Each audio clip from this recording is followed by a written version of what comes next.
Hello everyone, this is part 6 of class 9th NCERT History Chapter 2 Socialism in Europe and the Russian Revolution। इससे पहले का chapter हम part 1, 2, 3, 4, 5 में कराए हैं। अब देखो अब हम क्या करने जा रहे हैं, व्हाट चेंज्ड आफ्टर अक्टूबर। तो देखो जो बोल्शेविक्स थे ना वो प्रॉपरली अपोज करते थे प्राइवेट प्रॉपर्टी को। तो जो काफी इंडस्ट्री और बैंक्स थी ना उनको नवंबर 1917 में नेशनलाइज कर दिया गया था। तो इसका मतलब ये था कि गवर्नमेंट ही अब उनको ओन करती है और उसकी मैनेजमेंट को संभालने वाली है। लैंड को एक सोशल प्रॉपर्टी डिक्लेयर कर दिया था और पीजेंट्स को अब कह दिया था कि आप जो ये नोबिलिटी की लैंड है ना इसको सीज कर लो।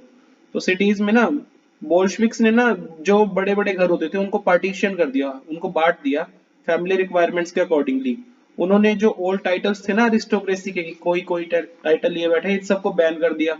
और ये सब चेंज उनको असर्ट करना था, दिखाना था। तो उन्होंने नई यूनिफॉर्म्स भी डिजाइन करना शुरू कर दिया था आर्मी और ऑफिशियल के लिए। तो एक क्लोथिंग कंपटीशन भी हुआ 1918 में जहां पर सोवियत हेड बुडियनोव का इसको चूज किया गया। देखो इस इमेज में भी ये सोवियत हेड दिखाई हुई है। तो जो बोल्शेविक पार्टी थी ना उसने भी खुद को the Russian communist party rename कर लिया। तो नवंबर 1917 में बोल्शेविक्स ने इलेक्शंस भी कराए थे कॉन्स्टिट्यूएंट असेंबली में, लेकिन उनको देखो मेजोरिटी सपोर्ट नहीं मिला था। तो ऐसा होने के कारण जनवरी 1918 में असेंबली को ही रिजेक्ट कर दिया। असेंबली ने बोल्शेविक मेजर्स को क्योंकि रिजेक्ट कर दिया था, तो लेनिन ने इस असेंबली को डिसमिस कर दिया। तो उसको लगने लगा था लेनिन को कि all Russian Congress of Soviets जो है ना वो ज्यादा डेमोक्रेटिक है।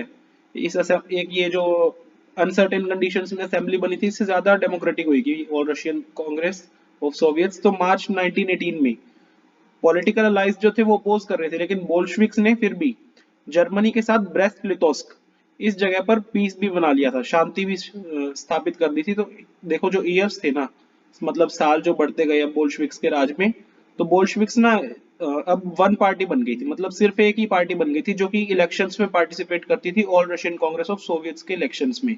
तो इसी कारण से ये जो रशिया है वो वन पार्टी स्टेट बन गया था और पार्लियामेंट भी ये देखो ये पार्टी ही चलाती थी। तो जो ट्रेड यूनियंस थे ना, ट्रेड यूनियंस को पार्टी कंट्रोल में रखा गया था। और जो सीक्रेट पुलिस थी जिसको पहले कहते थे चेका और बाद में इसी को नाम दे दिया ओजीपीओ और एनकेवीडी। तो इनकी एक सीक्रेट पुलिस थी जो कि बोल्शेविक्स को क्रिटिसाइज करते थे ना उनको पनिश करती थी। तो काफी जो यंग राइटर्स और आर्टिस्ट थे ना उन लोगों ने बोल्शेविक्स को बड़ा सपोर्ट किया, क्योंकि बोल्शेविक्स जो है वो सोशलिज्म को सपोर्ट करते थे, उसके लिए स्टैंड लेते थे और वो चेंज चाहते थे। अक्टूबर 1917 तक ना उन्होंने काफी आर्ट्स और आर्किटेक्चर में भी एक्सपेरिमेंट करने शुरू कर दिए थे। लेकिन देखो कई लोग जो थे उनको बोल्शेविक्स पसंद भी नहीं आ रहे थे। काफियों का काफियों को ना पसंद नहीं आ रहा था क्योंकि बोल्शेविक्स सेंसरशिप भी लगा रहे थे।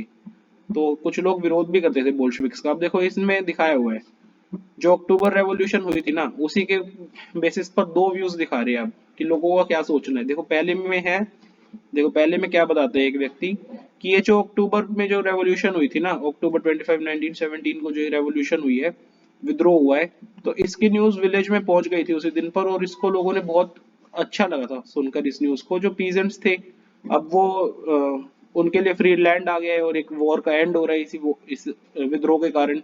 तो ये न्यूज जब आई तो जो लैंड ओनर था ना, जो बड़े वाला लैंड ओनर था, उसका जो मैनर में घर था उसको लूट लिया गया।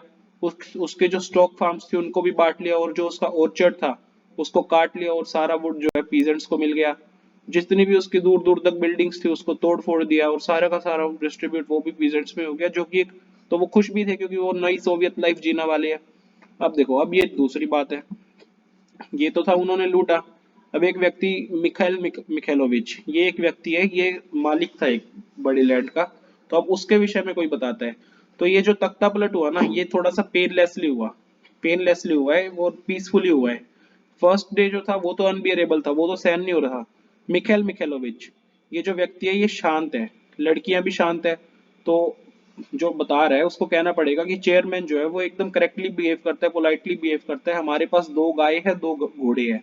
जो सर्वेंट्स है वो कहते हैं कि उनको बोदर ना करें, उनको जीने दे मिखेलोविच को, और हमारी यही सेफ्टी और प्रॉपर्टी जो है ना उनको हम इंश्योर करें, ये हमारी इच्छा है। और हम सब चाहते हैं कि इनको एकदम ह्यूमेनली इंसानियत के साथ ट्रीट किया जाए। तो देखो ऐसी र्यूमर्स भी है कि कुछ विलेजेस जो है ना, विलेजेस में ऐसी र्यूमर्स भी फैली हुई है कि कमिटीज ना अ, चाहती है कि ये जो स्टेट है ना मिखेलोविच का, इसको वापस कर दिया जाए। मुझे नहीं पता ऐसा होगा या नहीं होगा, लेकिन ये अपने लिए अच्छा है या नहीं है, लेकिन देखो फिर भी बताता है वो कि मुझे इस बात की खुशी खुशी है कि हमारे लोगों के अंदर अब भी कंसाइंस है। तो ये एक तरह से दो विचार हो गए।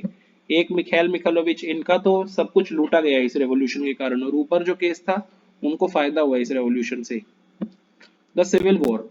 तो देखो बोल्शेविक्स ने लैंड रीडिस्ट्रीब्यूट किया, तो रशियन आर्मी ना टूटने लग गई थी उस टाइम पर। क्या हुआ, सोल्जर्स जो थे वो काफी तो पीजेंट्स ही थे, तो वो भी अपना घर जाना चाहते थे, तो रीडिस्ट्रीब्यूशन में ताकि उनको भी कुछ मिले, तो इस तरह से वो डिजर्ट होने लग गई थी, मतलब आर्मी खाली होने लग गई थी। जो नॉन बोल्शेविक सोशलिस्ट जो थे ना, लिबरल्स या फिर ऑटोक्रेसी के सपोर्टर, कि ये जो जार थे इनको ही सपोर्ट करते हैं हम, तो उन्होंने इस बोल्शेविक अपराइजिंग को क्रिटिसाइज भी किया था, कंडेम भी किया था। उनके जो लीडर्स थे ना, तो ये इन सब के जो लीडर्स थे वो साउथ रशिया की तरफ चले गए, और उन्होंने भी बोल्शेविक्स के विरोध में सैनिक इकट्ठे शुरू कर दिए। तो बोल्शेविक्स को कहने लग गए थे उस टाइम पर रेड्स। तो 1819 और 1919 के समय पर ना ग्रीन्स जो थे और व्हाइट्स जो थे वो रशियन एम्पायर का काफी हिस्सा कंट्रोल करते थे। ग्रीन्स कौन थे, सोशलिस्ट रेवोल्यूशनरीज, इनके बारे में भी हम पढ़ाए हैं। व्हाइट्स कौन थे, प्रो जारिस्ट, जो जार का बहुत ज्यादा सपोर्ट करते हैं। तो अब इनको, व्हाइट्स और ग्रीन्स को सपोर्ट करते थे फ्रेंच, अमेरिकन, ब्रिटिश और जापानीज ट्रूप्स, क्योंकि ये सब ना सोशलिज्म जो रशिया में फैल रहा है उससे चिंतित थे।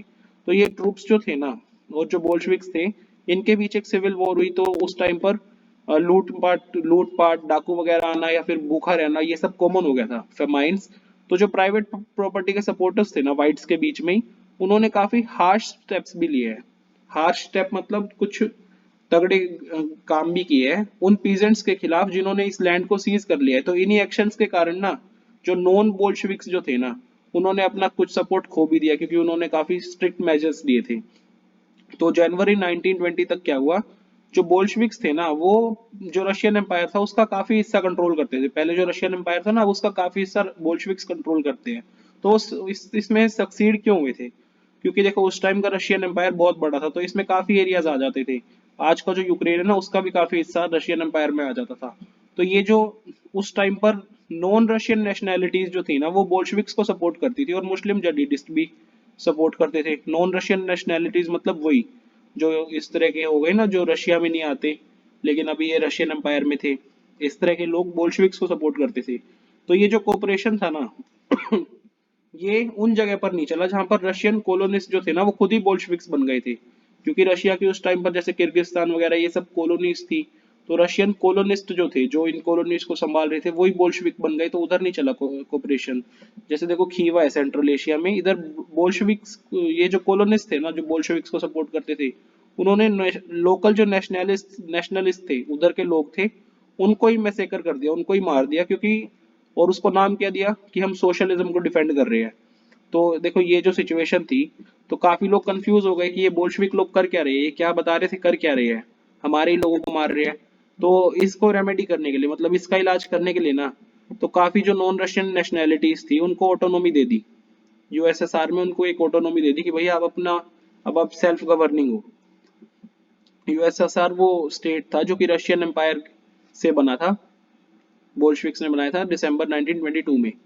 तो देखो कुछ जो पॉलिसीज थी बोल्शेविक्स की, जो उसको जो कि पसंद नहीं आ रही थी लोकल गवर्नमेंट लोगों को, जैसे कि पॉलिसीज कुछ इस तरह की थी कि वो ना नोमैडिज्म का सपोर्ट नहीं करते थे। नोमैड्स कौन होते हैं ये भी हम पढ़ के आए हैं छोटी क्लास में, जो लोग इधर उधर घूमते रहते हैं अपनी लिविंग को अर्न करने के लिए। तो बोल्शेविक्स इस तरह की जो पॉलिसीज रखते थे कि नोमैड्स को बिल्कुल भी सपोर्ट नहीं करते थे।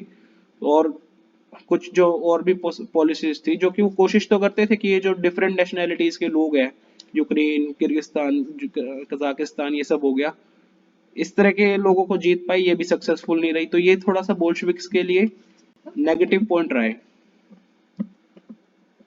अब देखो सोर्स भी, इसमें सेंट्रल एशिया के में किस तरह के व्यूज थे अक्टूबर रेवोल्यूशन को लेकर। तो देखो एम एन रॉय जो है वो एक इंडियन रेवोल्यूशनरी थे, और ये मैक्सिकन कम्युनिस्ट पार्टी के फाउंडर भी रहे हैं, और एक कॉमेंटन लीडर, काफी पॉपुलर थे इंडिया, चाइना और यूरोप में।